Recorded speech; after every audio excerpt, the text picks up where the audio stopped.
Hi, I'm Tina Arnold, And I'm Johnnie Arnold. and this is Suspect Paranormal. And I'm sick. And irritable as And irritable. I ain't taking nobody's shit today. It's going to be an interesting episode. We've already had to delete one whole segment that we filmed because we had one child leave the house and turn the car on and you could hear it. And we have another child upstairs running around squeaking on the floor. And then we realized that Johnnie was like being half cut off by the camera. So we're restarting. This is take 4. Anyways, welcome to episode number 7. What? Oh, it is episode number 7. Yeah. It feels like 20 after going through all that crap. God. All right, so I'm going to be talking about Popper the Poltergeist, which is the inspiration for Poltergeist the movie. Which he thinks is less depressing than my true crime story. It is. About Carl Steven, the little boy from Honey, I Shrunk the Kids. Honey, I Shrunk the Squids. Oh. All right, so I'm going to get into mine. Again. I bet you it gets interrupted again. Probably. We have 100 kids. Yep. So, in 1958, the Herman family lived in a typical ranch-style home. You know, the kind... Like what we want. Yeah, like what we want for the 15th time. There was the father, James. Do you remember the mother's name? Hell no, because I didn't listen. Wow. I was. How are you supposed to interact? How do we even have a podcast? I interacted on the first take, but then I was mommying on my phone trying to get the kids to get where they're supposed to be. And you didn't remember the mother's name? No. Was it Janice? No, it was Lucille. Yep, Lucille. It was Lucille. You're just messing with me. No, I wasn't. It just came back to me. And they had 2 children. One was James. How old was he? He was 12. And Lucy, who was 13. That's right. Now, hold on a minute. Can we back up just a second? Mm-hmm. What kind of narcissistic parents are these? Did you just tell me that the dad's name and the mom's name are James and Lucille? Mm-hmm. And the kids' names are James and Lucy? Mm-hmm. Lord. You wanted to name Aiden Johnnie Arnold V. You know, it is just not the same. You are Johnnie Arnold IV. So it is just given that you might name your son the 5th to carry on the tradition. I didn't want him to carry on the curse. But these parents literally did James and Lucy. That's like if we named our kids Johnnie Arnold V, and I also was like, hey, if you get one, I get one. That's Tina. Tina. Lord. They changed it a little bit. So around 3:30 p.m. on February 3rd, 1958, James received a phone call from his wife, Lucille. She informed him that she and their 2 children had heard popping sounds from all around the home. Pop, pop. That's what she was doing. Not really. They found open bottles of various liquids that had been upended and spilled everywhere. Uh-huh. And one of those liquids was holy water. Okay. What? Well, I thought that spirits or demons or whatever, they can't come in contact with that stuff. Well, Is that just for the movies? I think it's just demons, right? Oh, I don't know. Mr. Herman was skeptical and advised his family to keep quiet about the incidents, as he thought some prankster teenagers were trying to scare the family. He literally thought that they had come into their home. Right, and set the whole thing up. 5 days had passed when the exact same thing happened again, then again the next day. He, James, called the police, the father. Can you imagine that call? Once my throat is on fire. I have invisible teenagers coming into my house and popping the tops off of all of my bottles. Come help me. Once the police arrived, the bottles began popping again. Oh, with them there? With them there. Wow. The police tested to see if there was a possible electrical disturbance, but found nothing. And on February 17th, a priest came to the home to bless it. But the activity continued.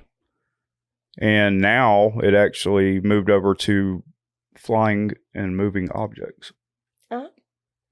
Not to the extreme like in the movie, but they were saying like there was a record player that actually levitated and went across the room and hit a bookshelf. There was an actual globe, which can be seen in Poltergeist the movie. They took little tidbits from what actually happened and put it into the movie. And dramatized it. Yeah. A month after the activity began, Dr. J.B. Rhine, director of Duke University's parapsychology laboratory, visited the home along with some of his colleagues. And I'm guessing that's like the face ripper offer guy. Yeah. Shortly after their arrival, the activity stopped, but the team did interview the family and caught a few occurrences. The family moved out, and Lucy made an appearance on in a documentary in 2012 called Real Fear, The Truth Behind the Movies. And actually, I was watching this the other night on Tubi TV. Oh. So the popping bottles is where they got the name Popper Poltergeist. Popper the Poltergeist. That's cheesy. And it was actually named by Life magazine because it was such a huge story that Life magazine did a story on it. Of course. Here's some interesting little tidbits for it. The home was built in 1953, and the Herman family was the very first family to live there. It was the land. It was the land, they think. If you remember in Poltergeist, that their home was brand new, but built on top of an Indian burial ground. Right. But Long Island, which is where this happened, was known to have like a buttload of Indian burial grounds, but they haven't like gotten any bones or anything like that. They haven't proved that this is because they probably didn't go and move houses and dig from underneath them to prove it. Right. The Herman story, because they didn't do that, they never got any definitive answers on what was going on. The real life Herman home was only a few miles from where the Amityville horror took place. Imagine that. And that's it.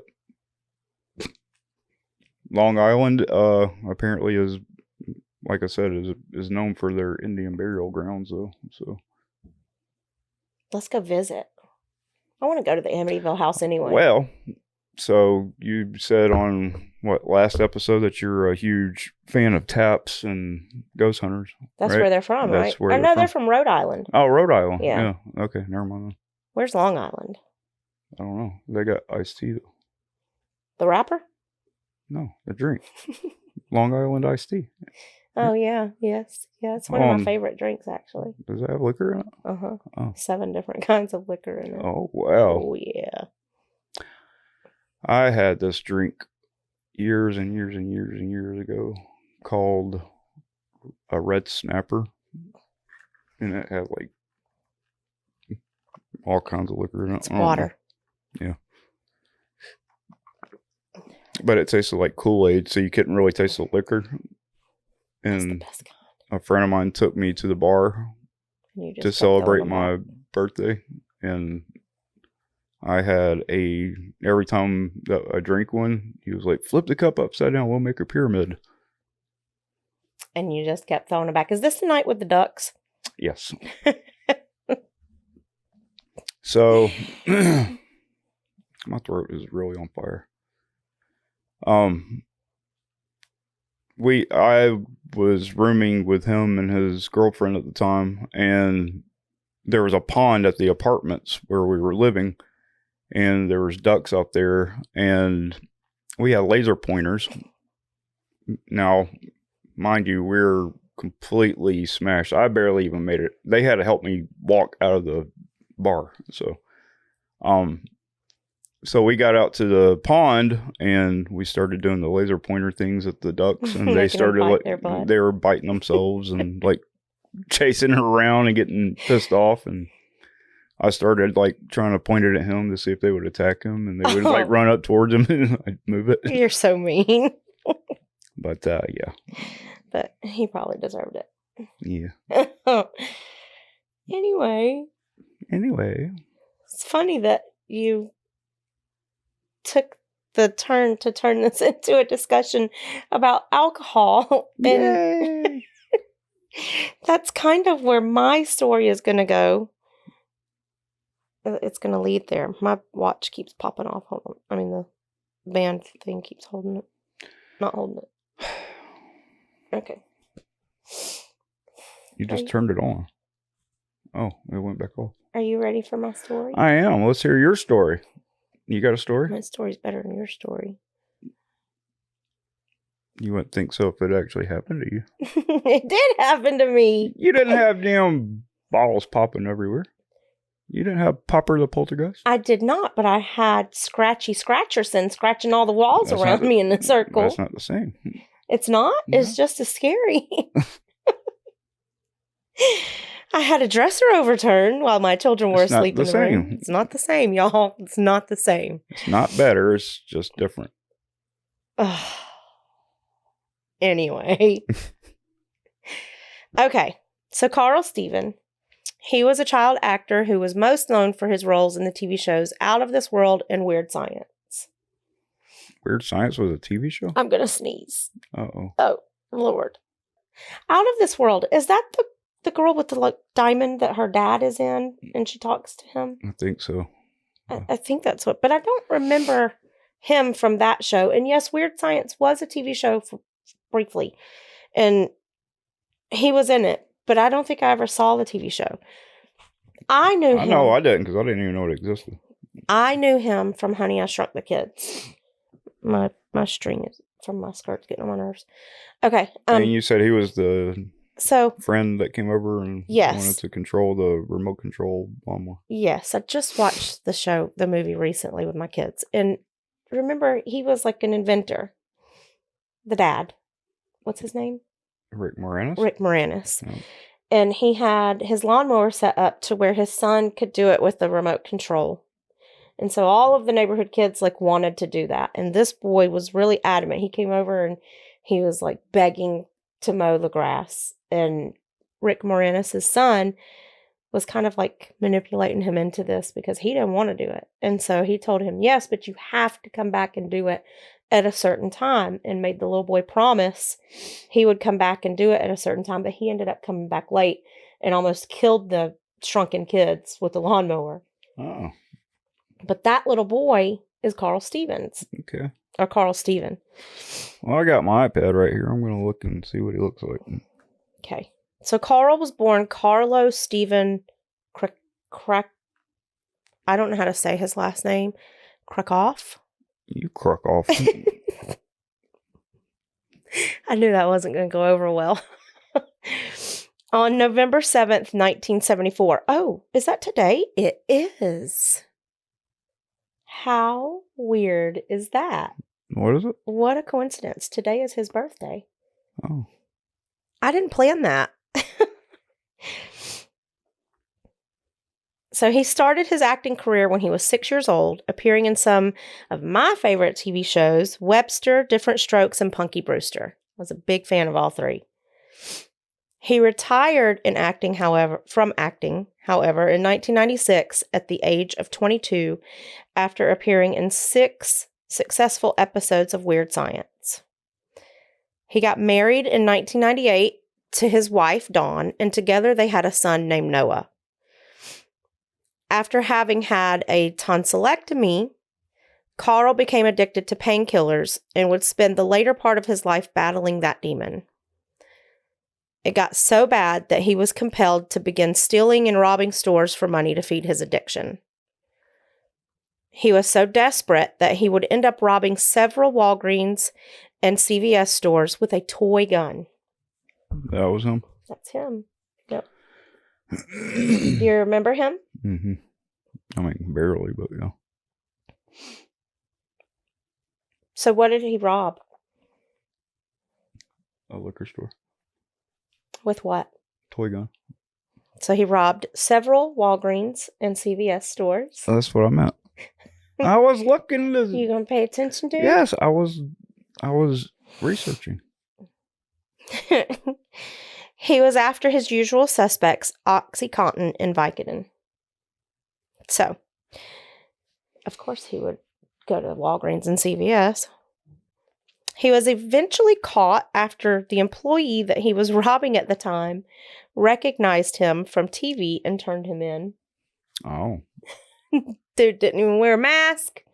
He didn't think this through. I mean, he just wanted he his was pain. jonesing, Yeah. so. He just, damn, I haven't heard that term in forever. Yeah, he just wanted his shit. Yeah, he was just like, give it to me. I don't care. I don't care what happens. You see this face? I don't care. Give me my medicine. So in 2010, he was convicted of 6 armed robberies, landing him in prison for 13 years.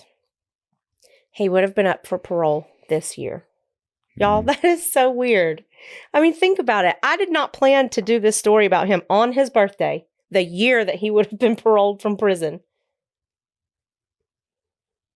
Yeah, it's pretty crazy. This is pretty weird.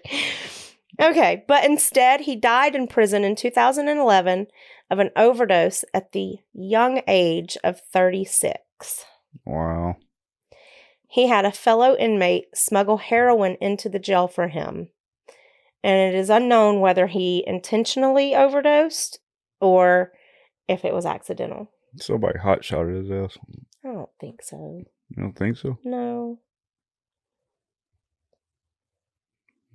I mean, you can't even speculate on that because there is no proof of that. No. He was an addict, you know? So, anyway, that leads me into what we were talking about. Researching his story, along with what has happened this past week, it just made me get to thinking about, like, my own struggle with addiction and how I'm very lucky and very blessed that it did not lead me down a darker path. Mm-hmm. So, addiction is a real bitch, like, for real. It can take everything from you. If you are someone that's struggling with addiction, you know and understand what I'm talking about, or if you have ever been there and struggled with it. And by what happened this past, week is, I mean, Matthew Perry dying. Oh, yeah. You know, and like, that's what most of his adult life was either him struggling with addiction or him trying to help other people that struggled with it. And so... Well, I mean, the thing about addiction also is even if you, like, are clean for a long time, you still have battered your body into... Was that a ice cream man? No, it was them dropping something on their driveway. But you've already battered your body and you've already done the damage. So, even after you come clean, that damage is already there. So you're already worn yourself out. You know what I'm saying? Yeah, I do. Yep. And I mean, it took a toll on Matthew's heart. Mm-hmm. And I imagine that's probably the case with... Oh, he had stomach surgery too. Yeah. Because I guess whatever he was on, like, ate a hole through his stomach. I think it was OxyContin. No. The same thing that this dude was addicted to. Mm-hmm. I've not had an experience with addiction to pills, but I've had an experience with alcohol and food. And I know a lot of people will say food is not an addiction, that it's a choice, but it is not. And he is here. He can vouch for me on this. You know, it is something that I have struggled with all of my adult life.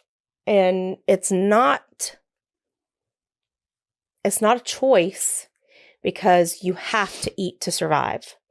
And even when I, make the choice to watch what I'm eating, I'm still struggling with the demon of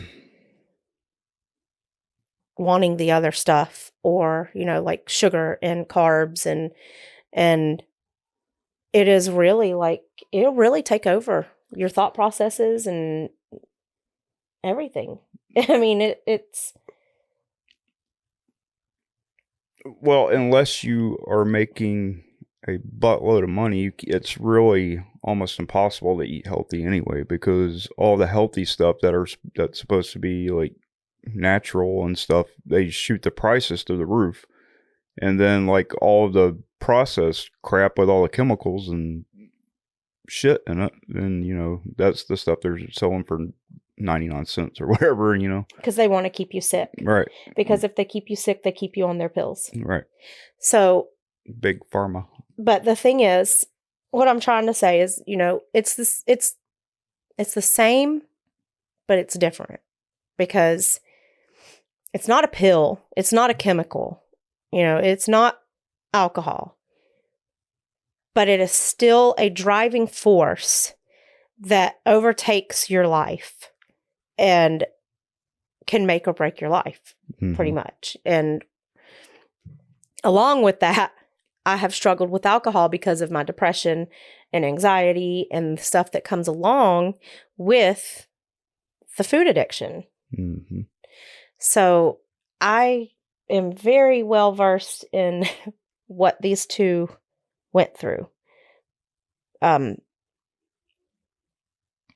Johnnie and I, is it okay if I say that? Like, we've been sober for over a year. Mm-hmm. Have not had a drop of alcohol. It has not been easy. Has it been easy for you? Mm-hmm. This one right here talks about having a drink a lot. Well, I had a beer. It was when we went to where was it? That mountain restaurant. Oh, I forgot about that in Helen. I only had one. Yes, you did. I'm very proud of you for that, because I know that was not easy. Of course, it was one that was pretty big, but it's okay. You did not overdo it, which I know was not easy, because I'm sure you wanted to order more. Well, I think I would have had one more. I don't think I would have drank past that, because that was pretty stout. My problem is that when I drink, I can't stop. So I drink to blackout every time. And that can get pretty ugly. But I had my last drink at Megan's bachelorette weekend. And that was over a year ago. I mean, it's been months since we did that dinner. Yeah. So anything that you alter your life for, that like makes you go against your better judgment, and you can't stay away from that, you'll blow your money on it, you'll lie about it. You can't stop thinking about it until you get it and consume it to get like that high feeling from that rush. I consider that an addiction, and that's why I say food is an addiction. Yeah, mine is caffeine and nicotine. And alcohol. Well, and yeah, but I don't drink alcohol. If you stay away from it, you're okay. Yeah. For Carl, it led him down the dark path of crime and severe self-destruction. And because of that, he lost everything, including his own life. I mean, he lost his wife, his son. He didn't get to see his son grow up.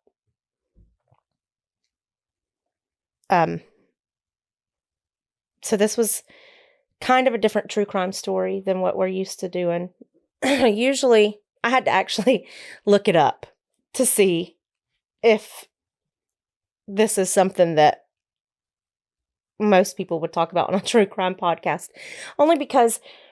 Well, you don't have to be like everybody else. Well, I know, but I mean, it would be weird if like nobody ever talked about this kind of stuff and then I came in with it and I'm just like, but you know, most of, we listen to a lot of true crime.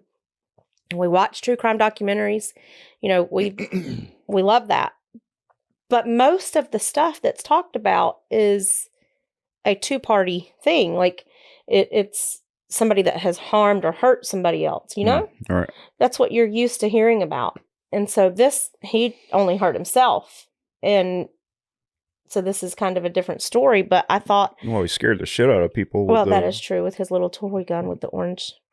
Yeah. with the orange tip. But I felt like, you know, there was something that was compelling me to talk about this particular story. Because it happens so often in child stars, you know? Right. Oh. And I'm somebody that when I'm watching a movie, especially if it's a movie from our time, growing up, that I want to Google and see what's happened to all the actors since then. If I don't, you know, I don't see them and stuff still. Mm-hmm. And that's how I found out about him and found out about what happened to him. And I thought, oh, wow, it's another one that this happened to, and that he went down this path and we lost another great child actor to addiction. So I just thought that this was a good story. You know, addicts have a special place in my heart because I've known and loved so many in my lifetime, and in my family and my friends, and because I know firsthand what people go through. And so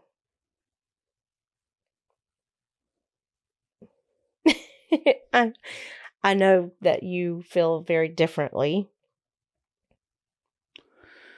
Well, I do. I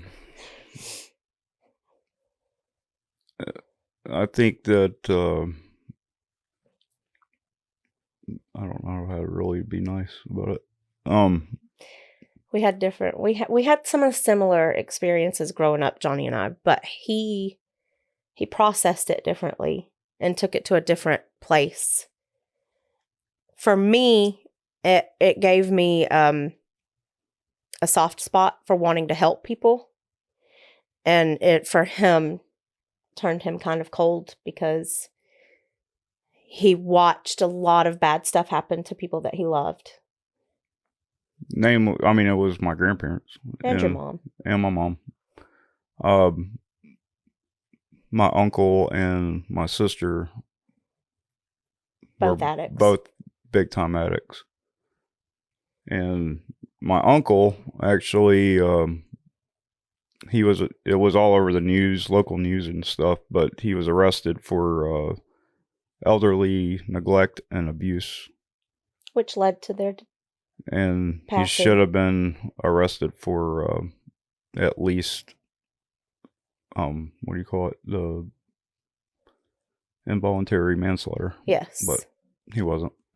And he was sentenced to 10 years for the neglect and abuse and served less than a year. Was it less than a year? Mm-hmm. I thought he did 3 years. No, he didn't do it. Well, so the problem for him, I think, is that... No, I think it was a little over a year. It completely ripped a hole in his family and destroyed his family. And the two addicts that destroyed his life, or his family, I should say, never really tried to turn it around for themselves. They just kind of gave into it and embraced it and didn't care who they hurt. So that's the difference, I think. But I was going to tell you.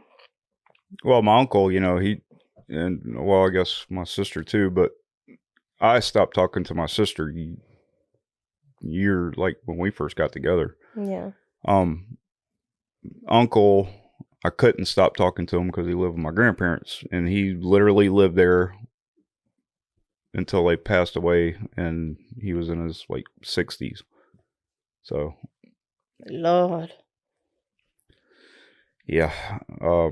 Before he did all of that, he completely drained all of their bank accounts. Oh, yeah.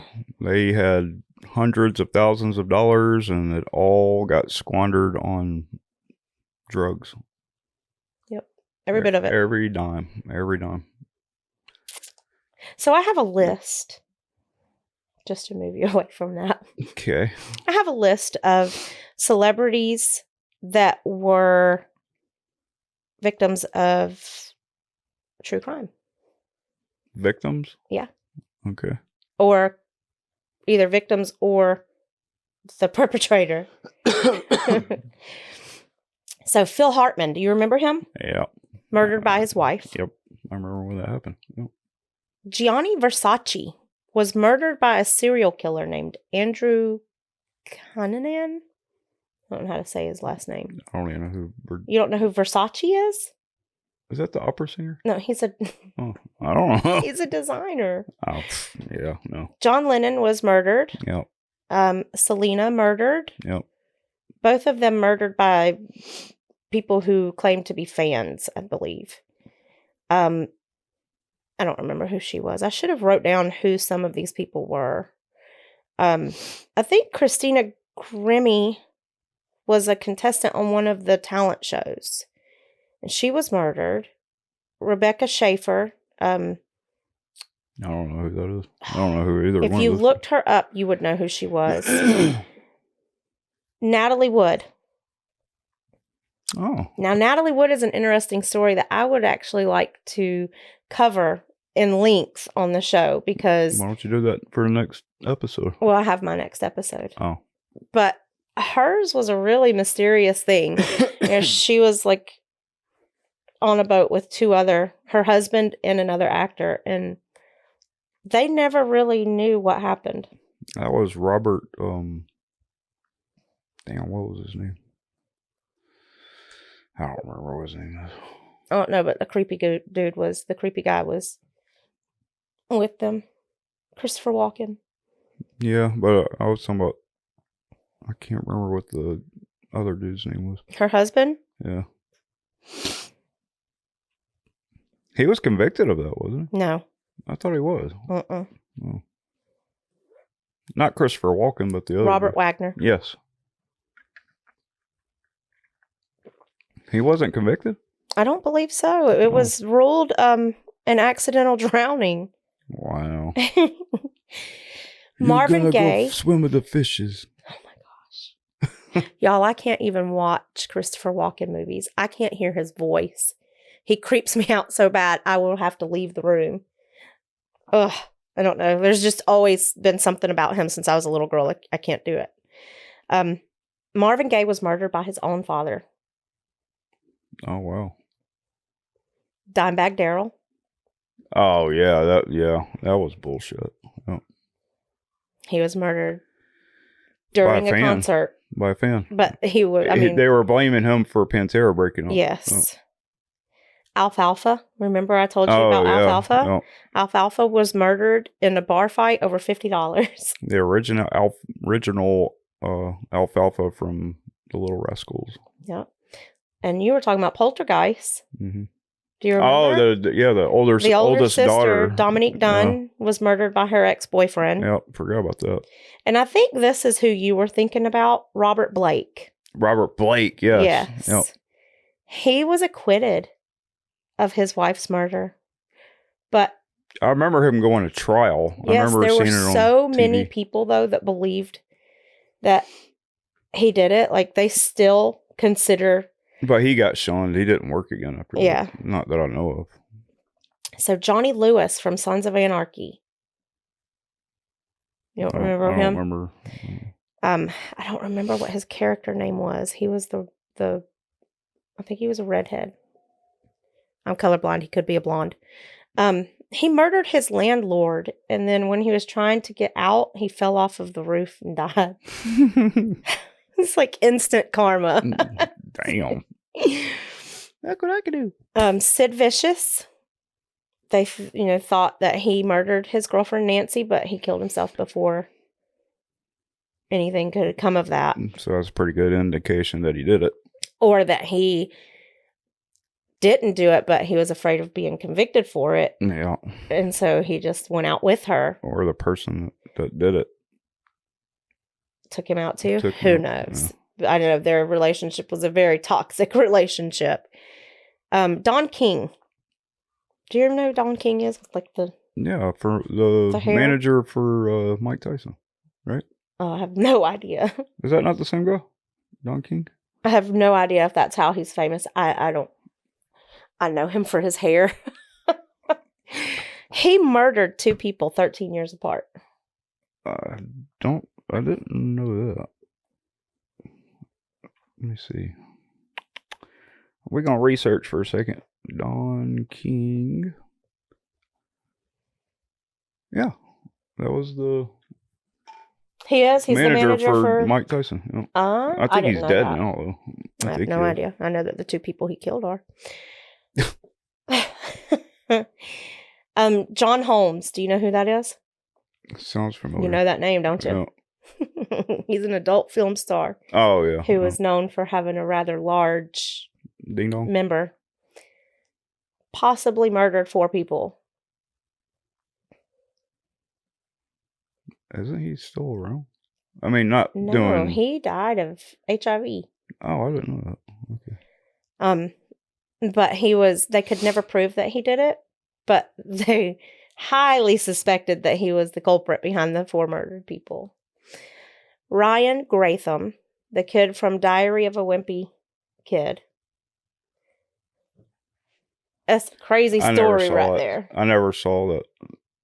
So Oh, I watched it with the kids. They loved it. So this kid, y'all, walks into the room where his mother is playing piano, puts pow pow to her head, and pulls the trigger. Because he thought he was going to go and kill the Prime Minister of Canada. And he didn't want her to see the result of that and what would happen to him.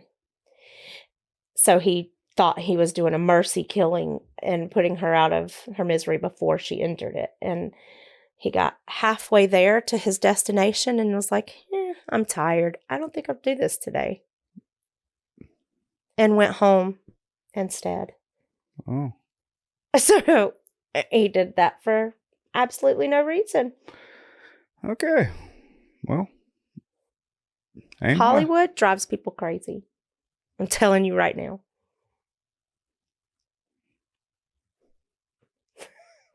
What? Why are you making that face? Well, I know reality shows drive you crazy. He was a fan, clearly. So that's all I got tonight.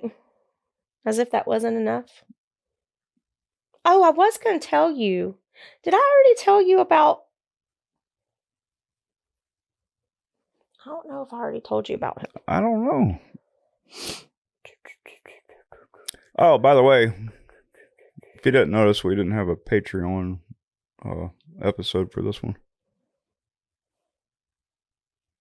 For this one? Yeah, because we recorded late. Oh, yeah. I wasn't feeling it this week. We had a lot going on at home that I won't get into. It wasn't me and him. Y'all don't freak out.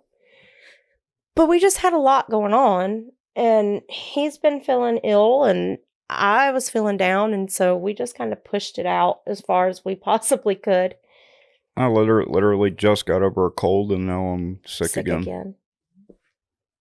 Did I tell you about Ed Mead last week? Sounds familiar. The 80-something-year-old veteran. Oh, yes. Okay. All right. So I don't have to tell you about him tonight. No. So that's all I got. That's all you got. What are we going to talk about then? Because Well, that's a really short show. Is it? Yeah. So I did a fast one? Mm-hmm. Look at me. I don't know if that's a good thing or a bad thing, though. Well, usually I interact a little bit more with your content, but yeah. I feel like shit. I ain't gonna lie. And then I took Benadryl this morning at like 4 o'clock, and it's just made me feel groggy. We could talk about how sad we are about Matthew Perry and how it like really rocked our house. I mean, you don't really have a heart, so you don't have a say in that, but all of us. I got a heart for you and the kids. Me and the kids really felt that. Like, it really put us down. And I mean, it's a human life gone. So, yeah, it's sad. It's like a major human life gone, though. Well, we love Matthew Perry. Okay, I grew up with Matthew Perry and all kinds of different shows that I watched. But then we fell in love with Matthew Perry on Friends, of course. And I already know he did not want to be remembered as Chandler only because he did amazing work in real life, you know, trying to help addicts and making the Perry House and, you know, trying to bring people into the sober life and turning their lives around. I cannot tell you how much respect I have for this man for doing that while fighting his own demons. Oh, yeah. But I mean, let's be honest. We all fell in love with Matthew Perry as Chandler.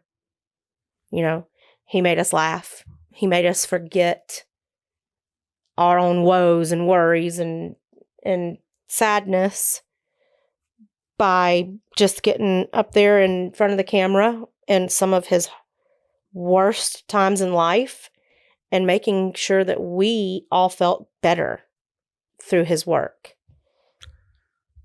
They always say that the funniest people are the most depressed people. Yeah. Well, we should tribute this to him. How do you do that? Put a tribute at the end of the show that says in memory of Matthew Perry and all of the wonderful things that he did with his life. I think out of all the people on the show, he was the most quotable, you know. But I think I liked him better than any of them. Yeah, he was the favorite for a lot of people. Not that the other characters weren't important to the show and we didn't love them too, you know. And I'd be just as sad. Well, I would be just as sad if anything happened to any of them. But Chandler was the one that, you know, took our hearts. Yeah. So there's been a lot of celebrities go this year already. Well, I mean, it's the end of the year. Yeah, I mean, they would have had to already. Yeah. Unless they all collected in December.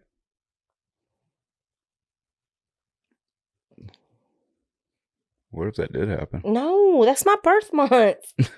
No.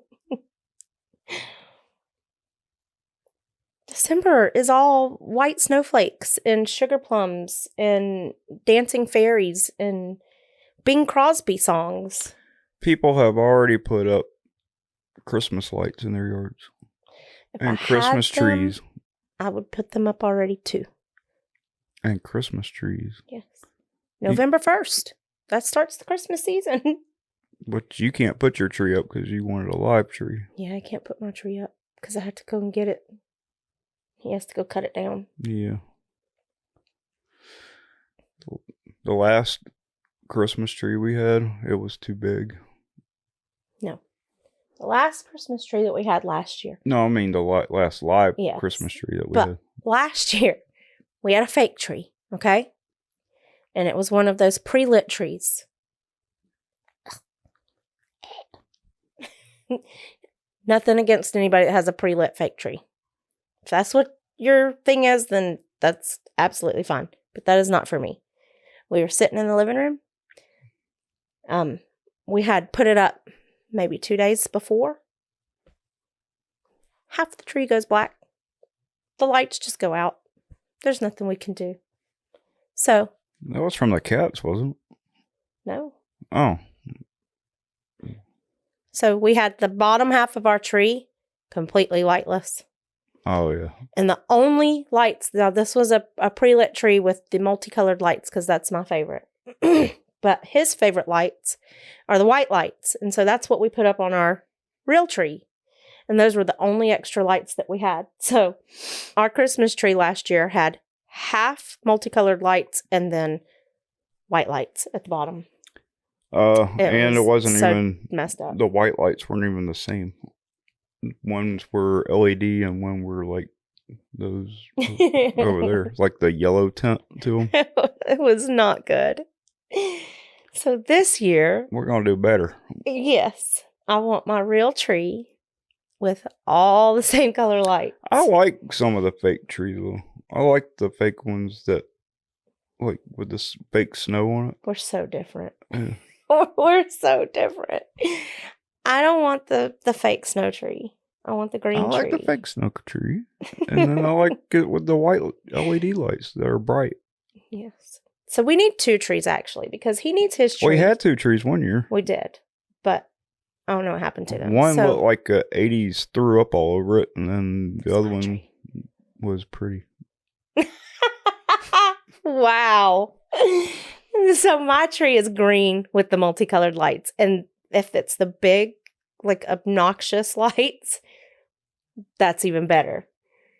But he's very classic and traditional, and he wants... Well, no. I grew up with the ugly 80s. Ugly? I mean, not ugly, but, you know, like, yeah. You're so mean. The 80s trees that I had love the 80s trees. That was mixed with the big ass bulbs and then the small ones, and they're tinsel. all and the tinsel that got everywhere, and the garland, and the cheap plastic garland. Yep. Look at him. And the star, it has to have the star with the multicolored lights in the star. The one that's so big it bends the damn top of the tree over, and then you have to figure out how. What do you put at the top of your tree? What do you mean? What do you put at the top of your tree? I don't remember. I don't know. What? An angel. Oh, yeah. Well, that's how I grew up. Oh. My grandmother had an angel that played Christmas music on top of her tree. And then she had a hard plastic angel that went under the tree every year in the same spot. And, like, dude, they used the same lights and everything from when I was a kid all the way up until, like... Because people from that generation, like... Well, first of all, they made things better back then. They made things to last. Right. You know, because they weren't just all about $1, you know. So, anyway, but the people from that time also, they took such good care of their stuff. They made sure it lasted for as long as possible. Yeah.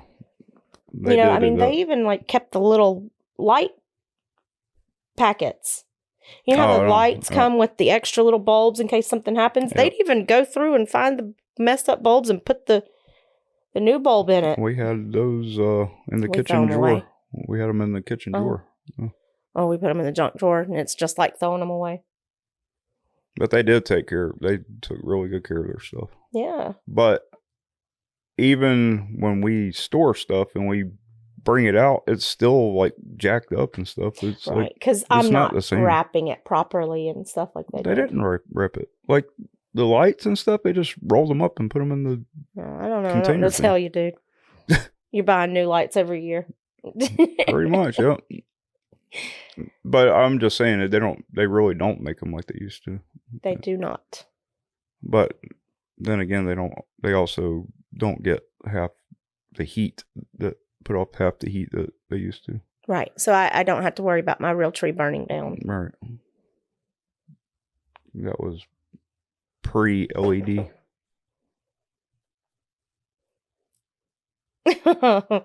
Just to make sure. Oh, and the year that we got the big tree that barely fit. So we have... last. Huh? It was the year before last. We have 12-foot ceilings in our living room. We had the Griswold tree. And I was like, well, we're going to get the biggest tree they got out here. It was beautiful. It was beautiful. But it literally spread out so far that it was in front of the TV and the fireplace, and it was all the way up to the ceiling. But it was a beautiful tree. It was definitely the Griswold family tree. We're not going to do that this year. No, I don't think so. I think that an 8-foot tree is good. I think a 6-foot tree would be fine. 8, that's what I said, 8-foot tree is perfect. Whatever. All right. Well, I feel like crap and I'm done. Okay. I have to go cook dinner and I'm done. Okay. Well, what was I going to say? Oh, we did not say what we're doing next week. Oh, I don't know what I'm doing next week. Oh, you don't? Okay, well, I do. I don't organize like that. Yeah, I have to. It's part of the tism. Yeah. So my mother had a cousin named Linda Sobek, who was an up-and-coming model. Who was very, very well known. She had just gotten an offer to be on the show Married with Children. Oh, I didn't know that. And she was murdered before she could do it.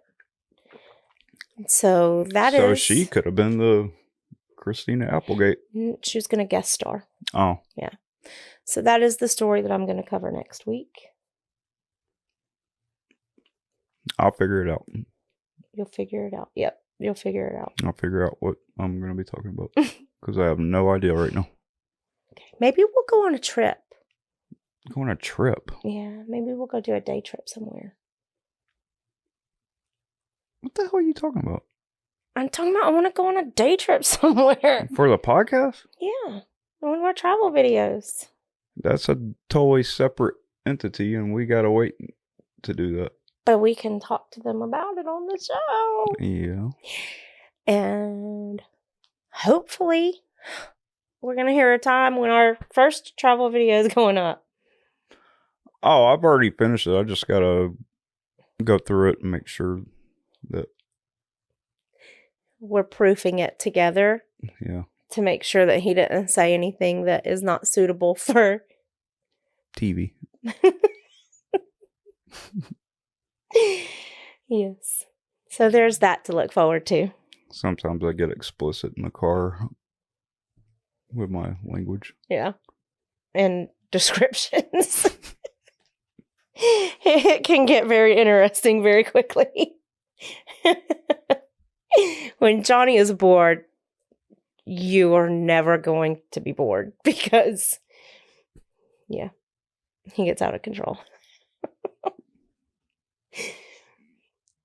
I think it gets worse as I get older. Like, because your older years are the I don't give a fuck years. Yeah, because you're just like, well, I'm going to be dead soon, so I might as well just say what I want to say and do what I want to do. Yeah. Yeah. Do what I want to do. In living color. All right, I gotta go. All right. I gotta cook. Peace. Peace.